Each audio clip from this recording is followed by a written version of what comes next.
You know what sucks? What? The new iOS podcast app. Oh, yeah, it's terrible. It is the second worst thing to happen to the world in 2017.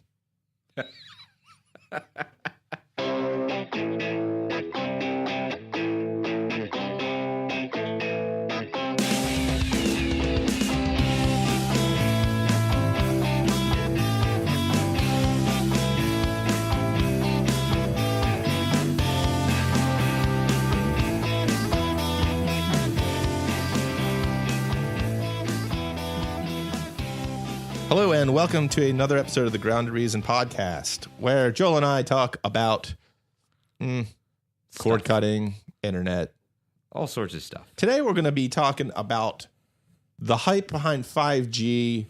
Is it real? Is it just hype? We'll get into all that. I think you've already kind of alluded to the lead there when you called it the hype behind. Well, it's just like that's all. It's like there's people talk about it like it's this magical force that's going to save internet. Can it just be a magical force? Can you just let No, I'm going to ruin that for everyone today. So I was really hoping there was a magical force. There's a couple items in the news I wanted to talk about before we get into like the main topic. First, Sling TV is now going to allow subscribers to subscribe to streaming services, other streaming services through Sling TV. So it'll basically consolidate billing, and those channels will actually be accessible in Sling TV's guide. Is the fee a straight pass through? No, it's its own. It's similar to what you get. The pricing is similar. It's like a few cents off. It's like, so they have their own pricing structure, right? It's basically you're buying it through Sling and then kind of fed into Sling TV. Now it's not any big names or anything. It's just they're only starting with 3.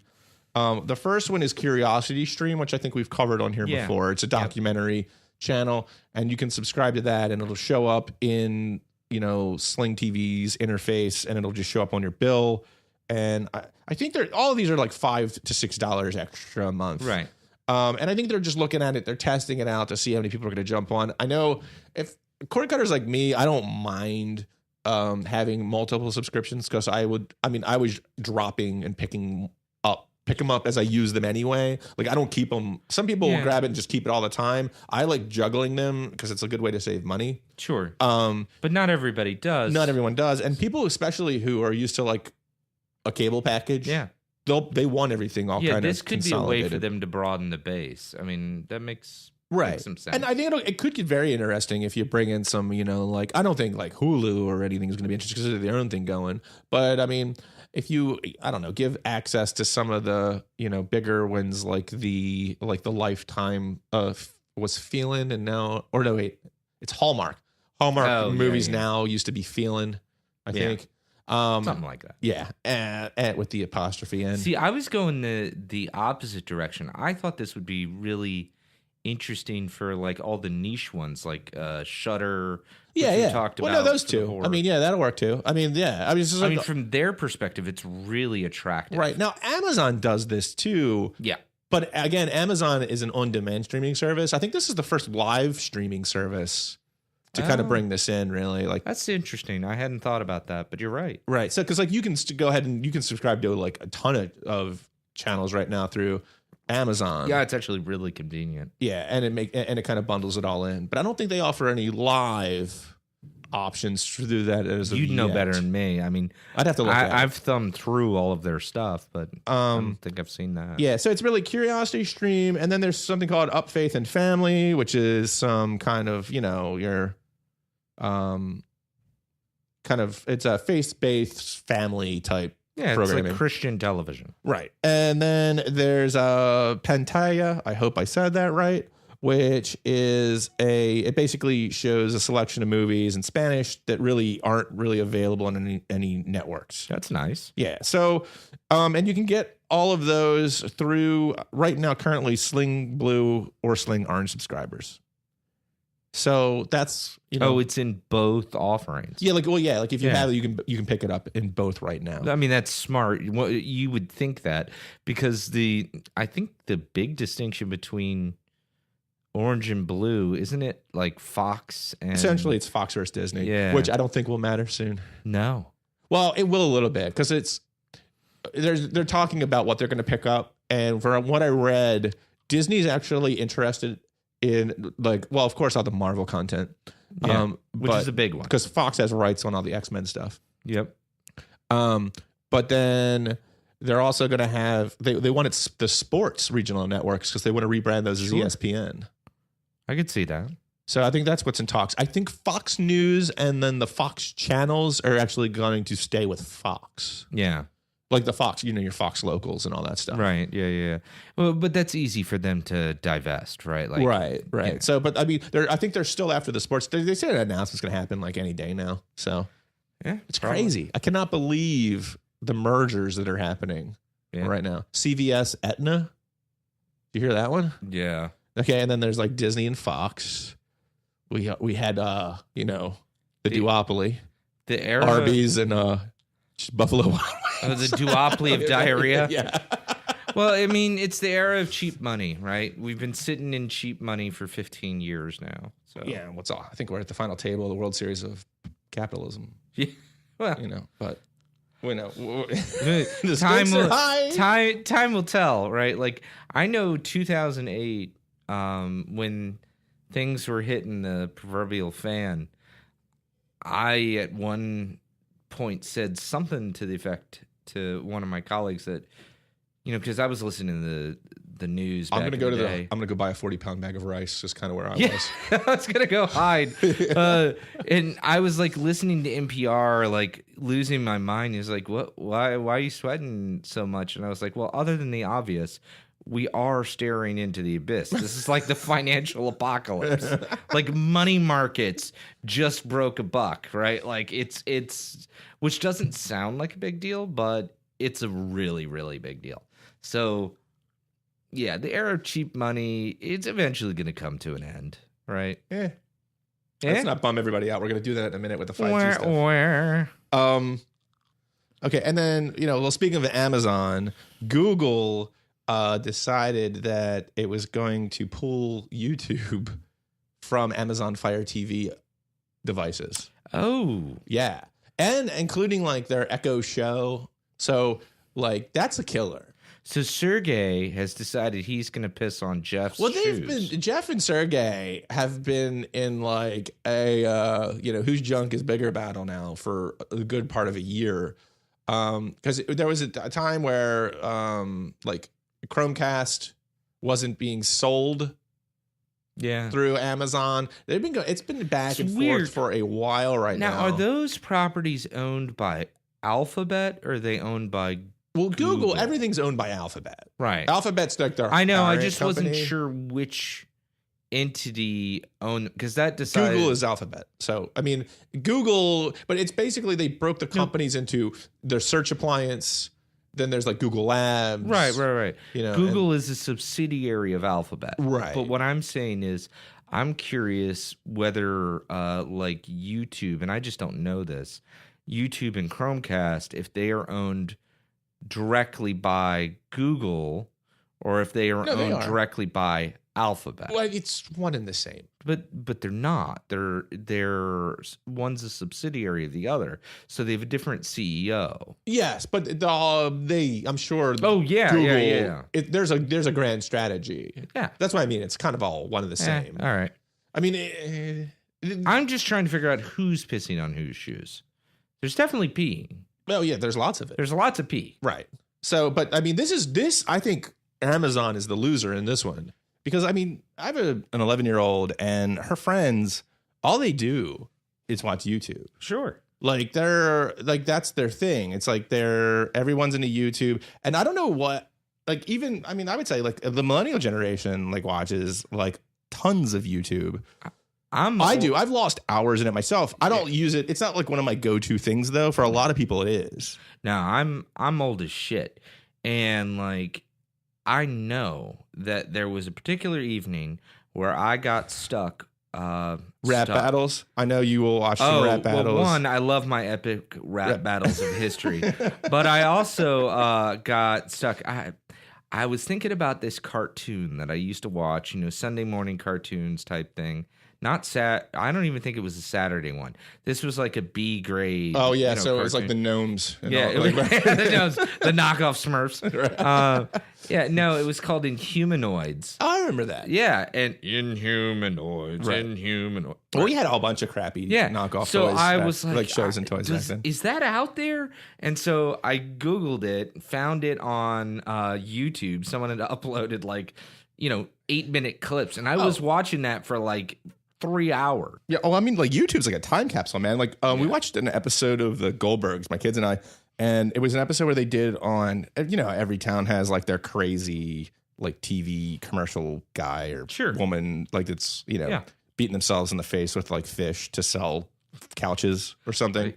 Who wouldn't? Yeah, exactly. Well, just whatever. And they were amazed at the whole idea of these crazy things. So I was like, "Oh, kids, gather around the YouTube," and I just went back in time and pulled up the old this was actually, it was local in our area, but I think it was I think there was many of them. Do you remember June Lee Karate? Oh, Nobody Bothered Me. Nobody Bothered Me. Right? Either. Yeah. All that, and we're just going through and all the the local. Probably an East Coast. I think it was because they had a 1-800 number. Yeah. And it had a ridiculous song that went along with it. But we're going with it's all on YouTube. You can go back and any ridiculous local commercial you can think of, you can actually go and find it on YouTube. It's hysterical. Was so the best is Carvel ice cream. Fudgy the Whale. Yeah, that was Fudgy the Whale. That was up and down the East Coast too, because they're in New York. I think they're a New too. York institution. Right. So because we used to those commercials, and those were I love Carvel. Those were regional spots though. Yeah, they were so bad. Do you remember? Well, you may or may not, but the official sponsor of the Washington Redskins was Popeye's Chicken, or is Popeye's Chicken? Well, Popeye's is big now. Well, now, but I mean, back in the day, they used to have grade D commercials with Redskin linemen that would stumble off the practice field. It was great. So, and that's what I'm talking about. Your Fire Stick people, they're gonna have to go all old school and actually get on the computer if they want to watch YouTube. Or watch on their Fire Stick. Or remember things. I know. It's terrible. Which I am not fond of. All right. So on to today's main topic, which is 5G. Now, we've talked about it on the podcast before, and I think even we have been guilty of, the excitement around it. I know I have, because I've been waiting for something to break loose, the fact that we have relatively expensive internet, right?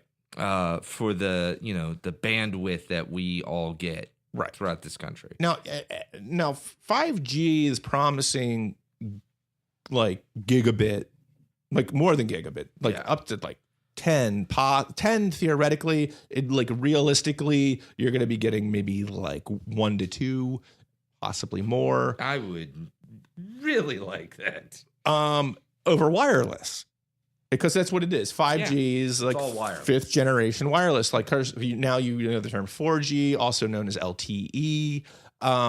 That's the fourth generation of mobile wireless phone service we have right now. This is 5G, which the first applications of it seem to be going with fixed internet, wireless internet to your house.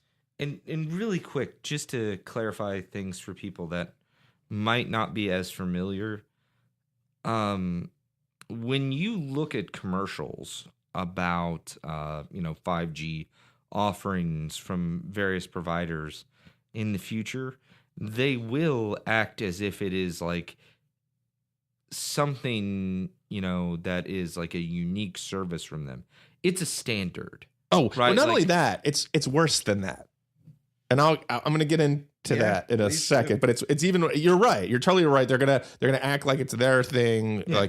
Because for a while most people thought that LTE was a Verizon thing when it's just really it's just standard 4G standard.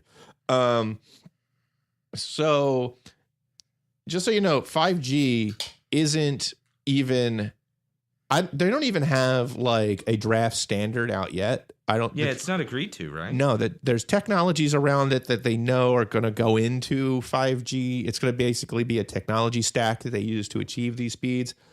The International Telecommunications Union is they're the body around these standards. Yeah.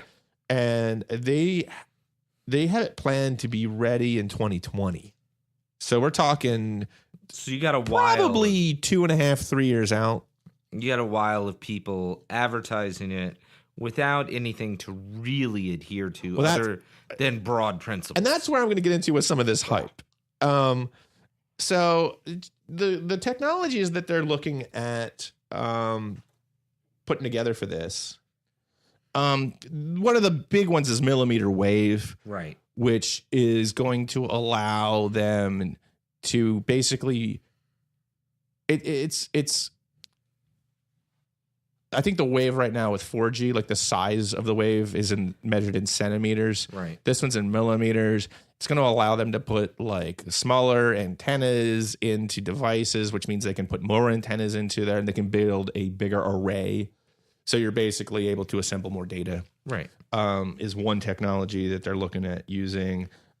Small cells is going to be a big piece of this, which basically means instead of how 4G now is like you have your tower, and I mean, there's probably like maybe 3 in a city, in a given area, you're probably going to have like 3 to 4 towers around you somewhere within like a medium-sized city. Yep.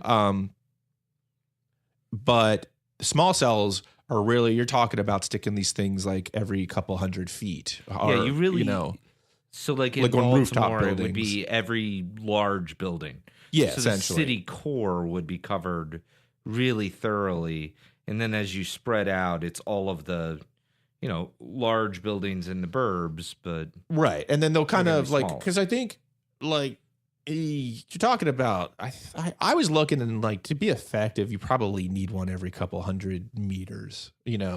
So they're going to be everywhere, and it's going to just create kind of like a distributed mesh in an area. which to me seems something. Once we get in the habit, it's like telephone poles. I know that sounds ridiculous, but Right. hear me out. Well, they do have they're looking at certain designs that look like basically poles that'll just kind of sit in the ground like a telephone pole, really. But it's really just going to be a little small saying base. is that Yeah. you had to get people used to the idea of these, poles stuck in the ground. These are a lot less offensive because you can stick them on rooftops and you won't even see them. We understand design better than we used to, Right. right? And you also like they have the eyesore advantage of altitude is useful, right? Like they want to be. These should be at the top of a building, ideally. Right. Right? Like you don't want it down at the, at a telephone pole height. Right. You want it Up. as high up as you can get it. Yeah. Then there's something called massive MIMO, which is multi-input, multi-output, and it's really just it gets a little in the technical weeds, but it's really kind of like the amount of paths you can layer on a transmission, so you'll be able to service many more people. It's kind of being able to kind of like layer over a signal within it. Okay. And then there's also it's full duplex, which basically means it can send and receive at the simultaneous send and receive. Right now it's kind of like send and wait. Like I send to you, you respond, I get it back. Full duplex, And they're really fast. Right. But so it's like the old ATM model of like how they used to do routing. Back and neck. Yeah. Yeah. People don't know what I'm talking about right now, so I'm just going to move on. But so that's really kind of like what they're viewing as, a piece of this 5G stack. Interestingly enough, though, you guys are probably saying, well, Verizon's talking about 5G already, and AT&T already has 5G out there. And it makes me laugh because really, all right, a recent press announcement AT&T put together, they have something called like 5G evolution. Right. And they're already in 11 markets and they're coming to another market. And in the press release, they said 5G evolution markets. We upgrade cell towers with network upgrades that include ultra-fast LTE advanced features like 256 QAM, 4x4 MIMO, and three-way carrier aggregation. Did you hear what I said there? LTE. I did. I said LTE. As soon as you said it, it's right.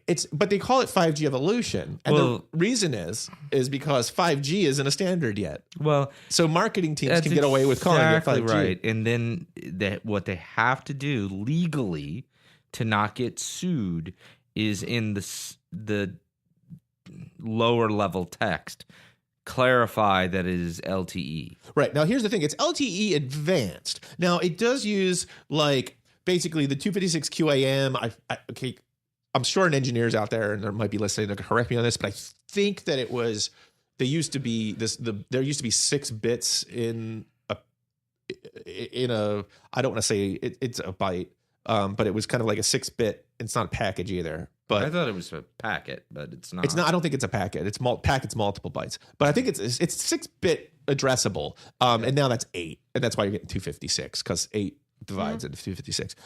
So that's going to give you like 33% more data capacity there. Yeah. And 4x4 MIMO, it's like I think it's 2x4 right now. So this will kind of like add like 2 more layers in. So it's definitely advantageous. It is actually with LTE Advanced. You can get theoretically you can get up to like 300 MIPS. That's or huge. Megabits. Yeah, over That's wireless. A huge jump. Right, but what nationwide, when you look at it, what they're really doing, it's between 25 and 50. Still better than average by a good margin. Yeah, it's much better than the 10 we used to get with standard 4G. Because I mean, on a good signal, you're talking about 10 megabits per second. I guess the only thing that it irritates but doesn't surprise me, right? Like every time a new technology of any sort starts to come out and it's kind of ethereal, like everyone knows it's coming, but it hasn't come, the pretenders come out. Right. Well, and here's the thing is, you read that like press announcement and be like, oh, wow, that's awesome. But then, they don't tell you that like T-Mobile has the same exact technology in over 400 markets right now. Right. 400. Like, their coverage, 400 markets. It's like half the country. They have this already there. Now, you're probably sitting there saying like, well, why aren't I using it? Why can't I use it? I was like, well, you can. It's just only certain devices will support LTE Advanced. And I think a lot of it, I think this for T-Mobile, I want to say it's the Samsung Galaxy 7 or 8 handle it. Okay.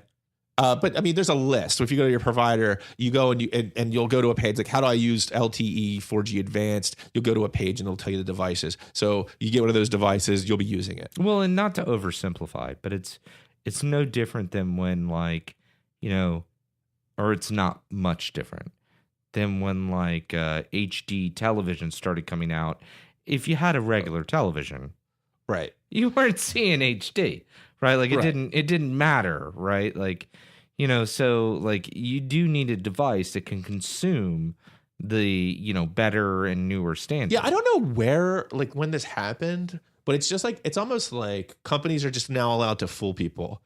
Like I think it's always been that way. Well, it's at least, but I've always felt like there's always been kind of like a people on the looking out, and companies kind of getting smacked for these practices. When I was growing up, maybe not way back, but I want to say in like the 60s, 70s, 80s, you definitely heard about, consumer protection was kind of big and kind of like calling some of the stuff out and making people, I don't do this very often, but I'm going to, quote unquote, as the consultants would say, push back here. Okay. I think you've got rose-colored glasses, because I distinctly remember in the 70s and 80s playing with metal lawn darts, right? Oh, but which are basically harpoons. That's not what okay. You're selling someone a metal dart to throw at your neighbor. All right, but it was that's not a warning label. The box had friendly family fun, right? It didn't show me in the emergency room with one of those wedged through my foot, right? And so I guess all I'm saying is that I think companies, whenever they can, have historically and will continue to screw a consumer. But I'm pushing back. I am You're pushing back on my pushback? I'm countersuing your You're countersuing. countersuing? All right. The lawn dart, they called it a dart. A dart is like a weapon. It's like, it's a lawn dart. It's like they're not calling it like happy fun, like sponge toss or anything. They might have. I had to look at the box. They might. But I think this is kind of like a blatant, like... This is happy toss fun. Whatever. This is blatantly labeling it something that it's not. Yeah, that's true. I mean, I will say... Or digital antennas is another thing. The whole industry gets away with that. Yeah. It's not a digital antenna. No. It's an antenna. The digital is the tuner and the signal. Yeah. I mean... No, but like if you look at it, different markets are regulated by different entities, right? Yeah, And typically the regulator sets the tone. So like if you go look at the FDA, they run a pretty tight ship. Well, right? yes. Ever since the jungle. And it's because there's a zero tolerance policy on the part of consumers to be like, I don't want to E. coli in my lettuce. I don't want to buy poison. Right? Like I don't want cockroach legs in my peanut butter. Ew. No, that is fucking disgusting, Joel. That's a thing. I don't want to find a wedding ring in my ground round. Right? That actually did happen. That absolutely happened. Or a belt buckle. Right? So like my point is, like, the regulator sets the tone, and as we discussed ad nauseum, like last week, the FCC is not a particularly strong regulator historically, even. No, and is becoming weaker, right? Yeah. So people, it's buyer beware, right? Like you just got to be really conscious of the technology you're being sold. Yeah. So there's these technologies that they're calling like the real name of it is LTE advanced, and it'll get you up to like theoretically 300 MIPS. But if you really look at what's going on in the country, because if you gave everybody like the maximum, like you'd have bandwidth issues. Right. So it's like 25 to 50, depending on where you are in the country. That sounds great. It is. And a lot of people ask me, well, like, why don't you advocate that for a cord cutting internet solution? And it's, I have no idea where you live. And if I'm talking to a wide audience, like I do on the podcast, on the blog, I can't sit there and like micro target. Right. Because, carrier A in Seattle might be 50 MIPS, but that same carrier in, Florida might be 10. Yeah. So I can't sit there and advocate for one over another because I'd have to draw up some huge matrix yeah. on, what's good. No, that's exactly right. Because it's going to be at best city by city. Right. And that's just my issue. The real issue with it is or why I don't, say, hey, you should try this carrier, that carrier. The real issue is if you look at the unlimited plans, they're really not limited. We did a show on how that's not really unlimited. Faux unlimited plans. Because see, these plans will throttle you after a certain, they say they may throttle you after a certain threshold. Say it's like 40 gigabytes in a month. Right. They have the right to basically throttle back your internet on your mobile plan at that point. Now I've talked to people and I haven't and no one has said that they've been throttled or realized that they have been throttled. Well, I think it's pretty hard to tell. It is. But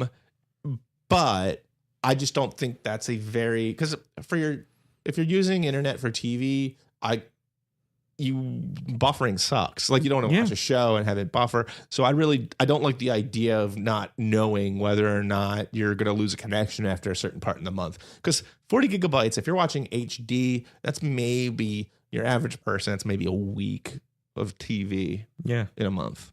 The rest of the time you might have a chance to get throttled. Then there's the whole tethering limits because they all have these special tethering thresholds as well. Is what's usually around 10 gigabytes, 20 gigabytes in a month. They count streaming to like if you pushed it to like say a Chromecast, like if you had an Android phone, they count that against your tethering. Same if you just played it, like if you had a mobile hotspot in your house and used it as a router and then pushed it to like a Roku, they consider that tethering, which is complete BS, but they do anyway.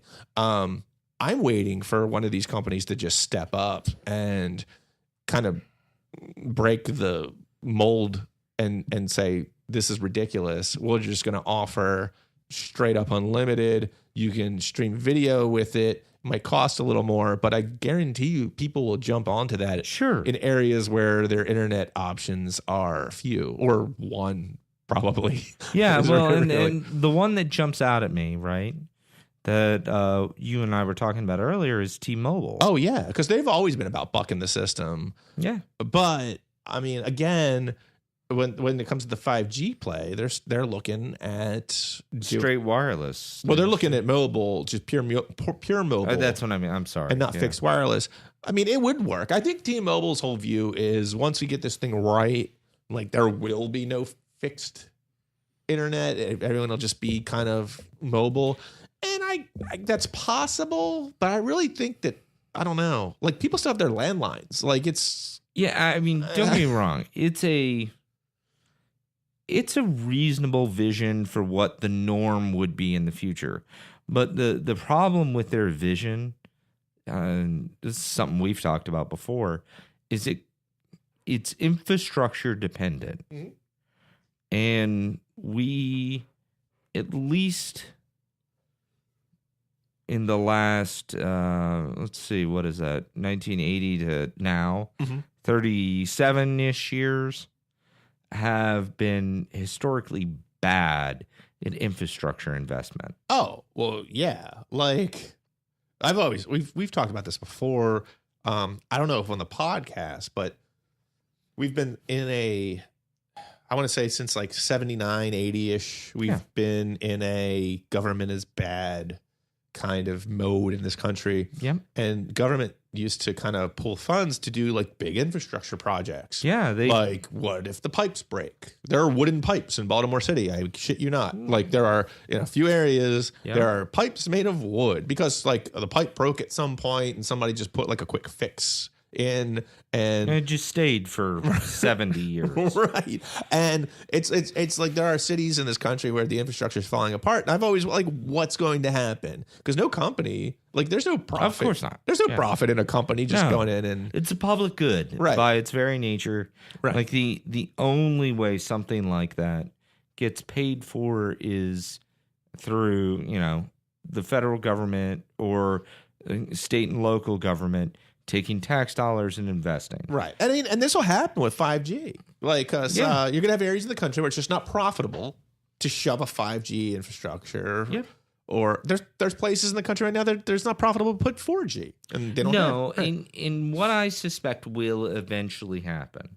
Right? Like, so this was something you and I were talking about a little while ago where so you go back to like 1930 and then you, run the clock until about like 1980. Right. And you had 50 years where the federal government in particular, but also state and local governments, were investing pretty heavily in, infrastructure and, regulation and education and so on. And I'm not saying everything was perfect.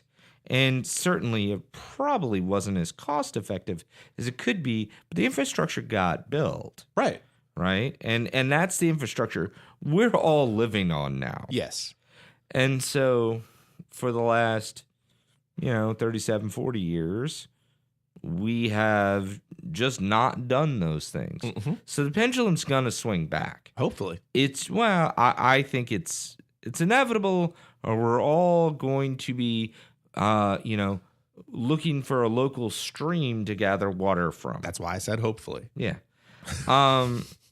So like what I suspect will happen is in the next, no one knows exactly how long, but the next 10 years, we'll probably do a big federal infrastructure project regarding infrastructure or internet build out. Right. And I'm sure it'll be called like the Ajit Pai infrastructure build out of 21. Right. And you know why it'll be named that? Because it'll irritate the fuck out of you and me. That's why. Because that guy. We're not allowed to. We're still not allowed to say bad things directed directly at him. No, right? no, I don't think so. I think we're still in a moratorium.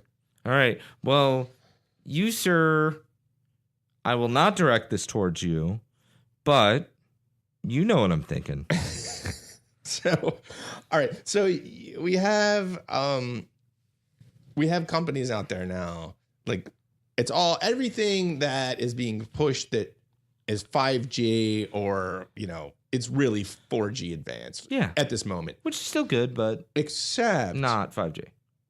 Except Verizon just announced that they are putting, because they had a big kind of industry meet where they unveiled like what their plans are for the future.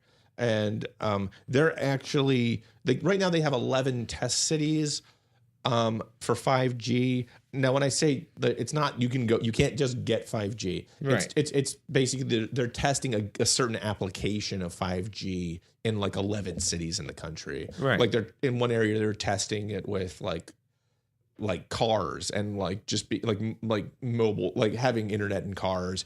And in another area they're testing like HD video, and in another area they're testing, what have you. It's like just, well, in that, I mean, like that's smart, right? Like, because as soon as you got to the point where bandwidth was that widespread, it would be like how we treat electricity, which is electricity is just everywhere, right? Yeah. So you don't even think about it, right? So you have to test it for a myriad of different scenarios. The car is a really smart one, because the moment we get to the point where bandwidth is available everywhere, we're going to have so many different internet-based applications that are geared directly towards people in their cars. It's going to be overwhelming. Yeah. Now, when I say they're testing 5G, keep in mind that, and I just fell prey to it because you hear it so much, the hype. It's not really 5G because there's no standard yet for 5G. Right. That doesn't happen until 2020. So they're really testing millimeter wave in a lot of these areas, and they're having a lot of success with it. So what they've unveiled though is they have a plan now to, as I said, that they were testing it in 11 markets. They announced that they could do, because one of the big holdbacks with 5G and millimeter wave specifically is that you need complete line of sight. Well, they've shown that they can do it with partial line of sight, and in some areas that's a big deal. Like they can even like no line of sight. Like, okay, finish your thought. Like where it's like on the other side of a wall, right? And it'll still operate. Now it needs to be closer to a base station at that, or like a transmitter at that point. But they're saying that they can do it. So there's two reasons why that seems significant to me. And you correct me if I'm wrong on these. One is the line of sight constraint that we believe existed. Spoke to having to put the infrastructure, the mini tower, up high on a building. Well, you still have to do it up high because the way signals work, because they kind of cascade out and down. Sure, but this sounds like, one, you wouldn't need to do it as high, but you wouldn't need to do it as often either. Well, yeah, I guess it does open up some possibilities. I mean, it's still, the problem is that while it's called millimeter wave, the actual band is thicker. Like the band that it's in, because it has to operate at a higher band. Like it operates at like the amplitude is high. Yeah, 24. I think it's like above 20. It's 30 to it's above 30 gigahertz. Because when we talk about right now, like your phone, I think it's like your like your VoIP phone, like you're in the house, it's like 5 gigahertz. Right. It's 2.4 for old N routers. Okay. And then 5 for like the new phones that are out. This is all the way up at like 30. So it's a much wider. Yeah, I would think you would get more interference that way, but It is because it's like it doesn't pass through things as right. well. Yeah, right? yeah. Yeah. So that's the issue, really. Yeah, I mean, ideally, like in a perfect world, what you would want is a low amplitude, high frequency wave. Right. Right? That's not this. Yeah. Well, so it's a high frequency, low or high amplitude. High wave. amplitude. Yeah. Yeah. Yeah. Yeah, amplitude is the height of the curve. Right. So it's Oh boy, that hurt my brain Physics. getting that out of the back. I don't have to deal with physics anymore, so I don't know. That's my dad. My dad was. I told you, my dad was a radio frequency engineer. So that's all buried back here when I was it's like in there. 12. You have to like shake your head. Yeah, And it falls out of your ear. Yeah, exactly. But so the real. I mean, it doesn't deal well, and it's still there's like weather issues and Sure. foliage still causes a bit of a hiccup. Ugh. Yeah, but it's Verizon's very excited about it. Now, what they're saying is that they're going to take the first test market is going to be Sacramento, California in the second half of 2018. That's pretty soon. It is. It's very soon. Now, they're also going to put 4 other markets together next year as well. Fingers crossed for Baltimore. Well, now while they're saying it's 5G, I cut them slack because they're actually using millimeter wave. Yeah. Which is one of the big pieces of the standard. But it's still a mix of, they're going to be using a mix of 5G and 4G LTE in these advanced in these environments. So it's kind of going to be, a mix mash to kind of put this together. That's still got some potential. I think they have more of a right to call it 5G than AT&T's 5G evolution, which is really just 4G. I mean, 4G advanced. 4G that is offered by other competitors. Right. So they're putting that together. That's going to they're saying that Verizon is estimating that the target market opportunity, meaning that like the potential people that could take advantage of this type of 5G rollout is 30 million households. Makes sense. Sounds about right. Right. Because what did we figure out there was in terms of people to household? 2.2?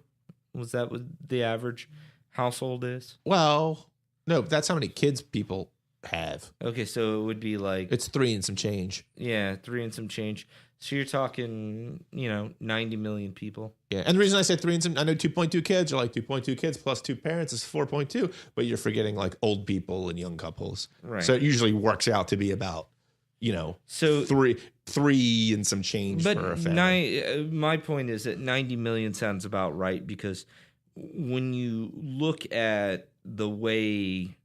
So 70% of our population in this country is urbanized, but urbanized is a sliding scale. Right. And so what you would really want for something like this is your densely populated areas, which are basically going to limit you. And keep in mind, Verizon is looking at poor neighborhoods and going, well, that's not a market opportunity. So you're kind of slicing out a lot of, because we've talked about this on the show. There's some serious redlining going on. Oh, you can straight up see it. Yeah, in the data in certain areas where they're just saying, "Oh, there's no money in this area, so we're just going to." Yeah, don't be surprised when like all of a sudden Dallas Fort Worth gets this technology earlier than Houston, even though Houston is the 4th largest city in the country. Right, because there's more money in Dallas. There's more money in Dallas. Right. So, which is crappy. It's a business practice. Right. So, but the good thing about this is it's adding another pipe. Yeah. It's another way to get the internet, which is going to free up 4G for things possibly like IoT, Internet of Things. No, that's exactly right. The more you siphon off the 4G band, the more, other smaller devices can hop on that band. Right. And that's why I don't think any of these methods of internet, because I know some people are like saying cable internet's going to die. And we've talked about how Comcast is in trouble. And I think they're definitely going to be losing some market share. Sure. but they're going to be around because it's another piece of the internet puzzle. Yeah. Especially in this country where there really isn't, like we were saying earlier, like a grand strategy on how there's no one sitting there saying, like in some countries, they actually have a government that sits back and says, how can we get internet to all our people? Well, no one's really doing that here. Yeah. Well, and you describe that as like as a wholly positive thing, right? Like the idea of some grand strategy and so on. I don't think it like as messy as our system is, I generally like it. So that's just me editorializing. I like a mix of both. Yeah, I like having a grand some strategy. I like having a grand vision and then like maybe a little bit of government nudge, but then companies figuring out how to put that grand vision together. Yeah, I'll buy it. And that's kind of what Singapore did. It's what South Korea kind of did. That's what we used to do. It's what we used to do. Yeah. You get a politician up there saying we're going to go to the moon and do the other things, not because it's easy, but because it's hard. And then all of a sudden, 10 years later, you're on the moon. Hold on. Hard. We must have had a medium in here because Kennedy just showed up out of nowhere. He's in studio, people. That's my favorite speech for how great it's looked upon, and how just like if you read those words, they're not on impressive. paper. It's delivery. It's terrible. It's all delivery. It's all delivery and the moment and like he said the other things. Like you don't give a speech and say the other things, but like he said it, and people were just like, "Wow." John F. Kennedy, man. He was just here. Can you like wait until dude leaves? Sorry. No, so I look at it and I think with like the way the market will shake out is that a lot of these older technologies, like you said with landlines, they still will have their place for at least a long time, right? You see this in the energy market. This is very, even people that are like, futurists look at the energy market in the United States and say, hey, let's imagine we get to where, 80, 90% of our energy is coming from renewables and great.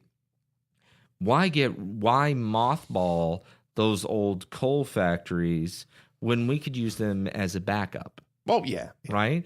We're sitting on mountains of coal, and it's not great, right? Like, don't run them all the time.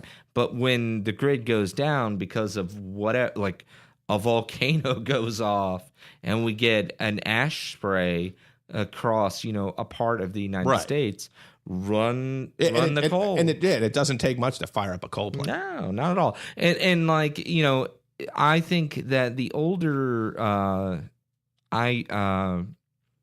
internet technologies and the older wired technologies are just analogous to that, right? Like they're the kinds of things that we will repurpose them.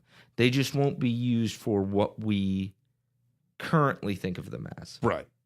So, and also what's really cool what Verizon's also doing with because in this trial next year that they're going to be putting out there, with the 4G piece of that puzzle, the 4G advanced, LTE advanced, they are going to add unlicensed spectrum to the 4G. Okay. And that's going to allow them to kind of get more bandwidth. Yeah.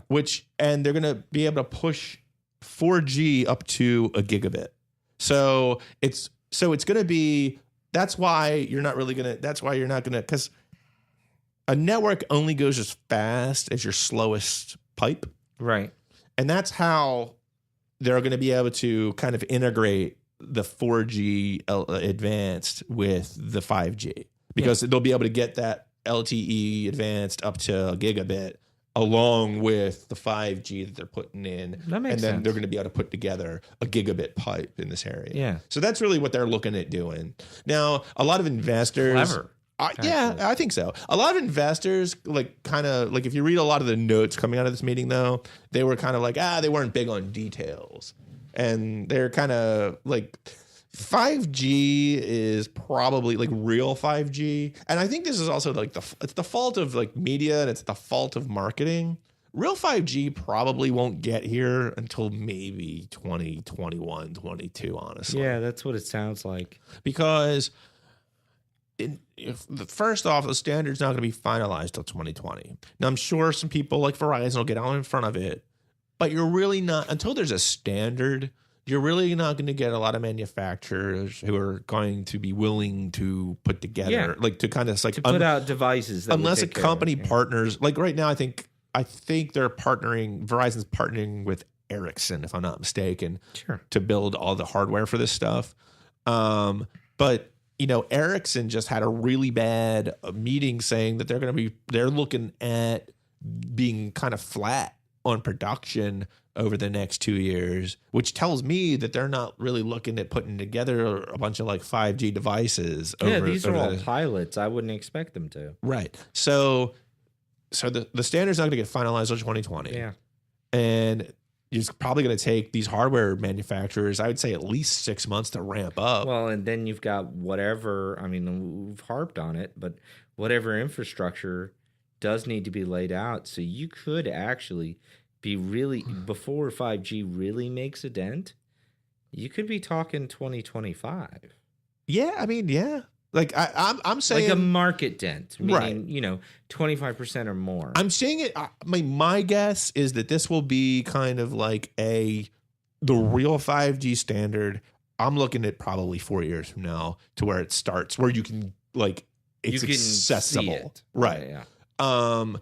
Anything else, any 5G, I think this is just me talking. Any 5G before then is probably going to be similar to like what Verizon's doing, where they're really just getting very fast wireless using some elements that will be part of the 5G standard mixed with some 4G LTE advanced stuff. Well, but again, that's smart because that means they're going to have to do, programmatically, they will need less jumps than everybody else, right? They will have more in-house expertise around laying out those networks, working with the various manufacturers, et cetera, than their competitors, right? Like, so to Verizon's way of thinking, it seems to make sense, right? Like, I would be doing that type of thing if I were them. No, I mean, and I think it's a smart play for Verizon. I think that it's going to be Verizon's really good at kind of when it comes to wireless, at least. And actually, no, they did this with fiber too. They're really good at kind of laying down the first rail on stuff. Yeah, like they did it with 4G. Fios was a really well rolled out. Yeah, they did it with like fiber to the house. Yeah, they did it with 4G. I think they were the first, if I recall. I think they were the first like fourth generation LTE network. I don't know if they were the first, but they were the first one to do it en masse. Right. That's what they do well. Is they hit when one of the smaller ones might get there first.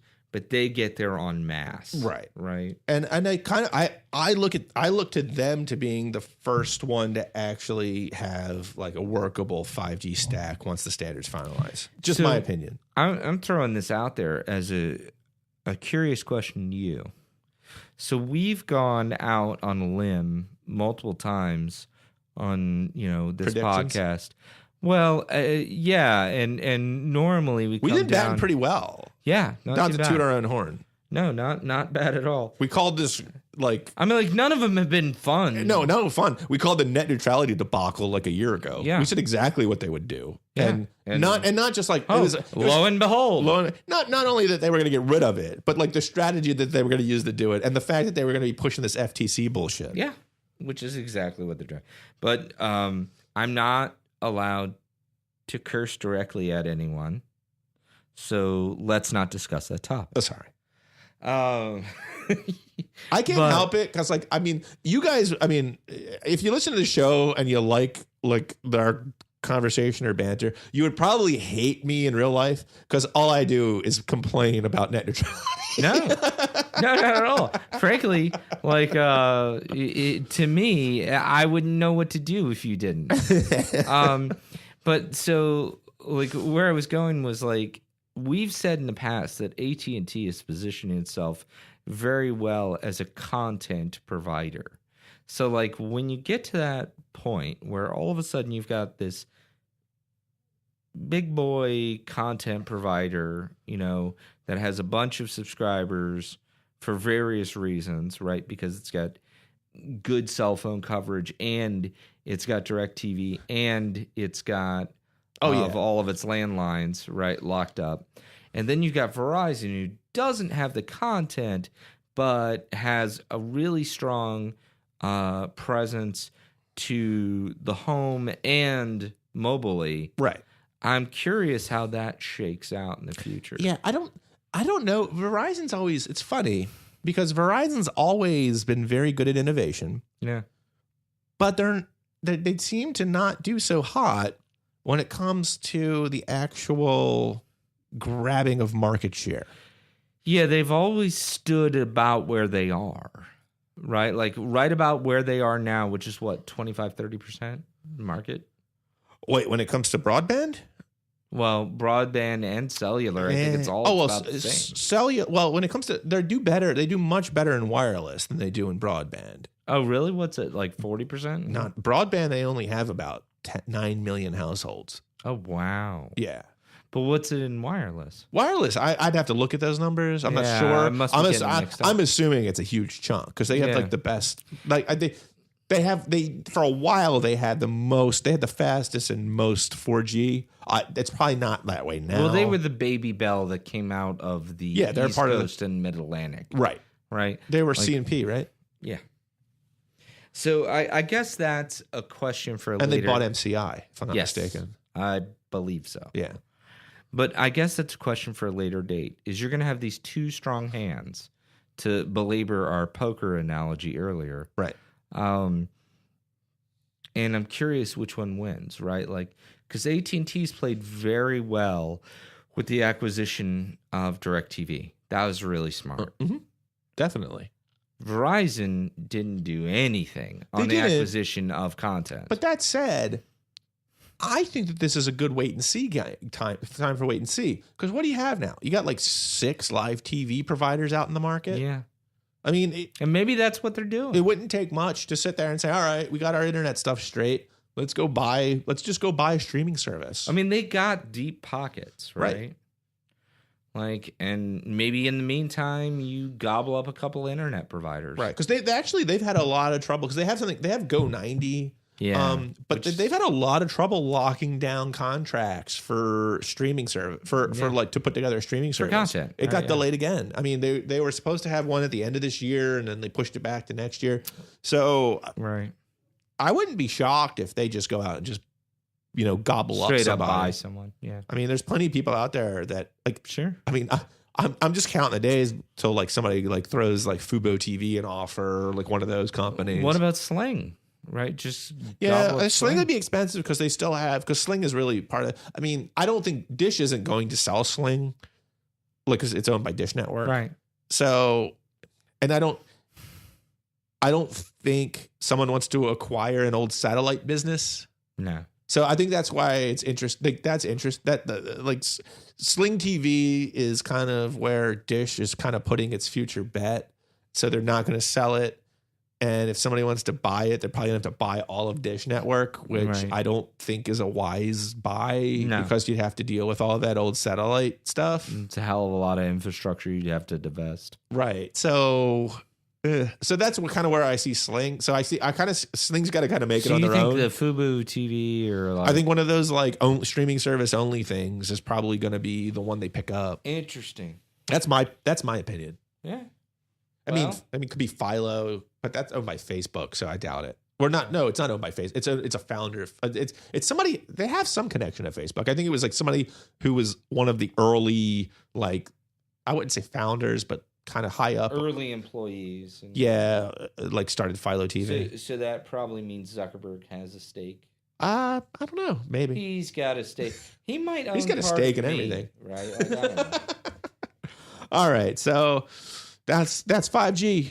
Did you want to say anything to I our email? I did. I wanted to say, on the blog, I put together Discus, which is kind of like a more interactive commenting system. It almost acts as kind of like a forum. So I don't know if you go to the blog and you leave a comment now, I'm kind of really anal about kind of moderating the comments because there's like a lot of spam out there. And I had to kind of like, so it's a delay. So if you go and you post a comment, you have to wait till I get to it before it will actually publish. Discus will actually allow you to kind of just publish at will because there's a really good filtering system to like weed out all the spam. The only exception is like links will still need to get moderated. Like if you post a link in a post. So come on. You know, it's really easy to ask questions there. If you want to just hop over to groundedreason.com and, you know, on the podcast, every podcast that we put out, there's actually a page for that episode. So you can just go there and like throw questions up there. It's like a new way to kind of like interact with Joel and I.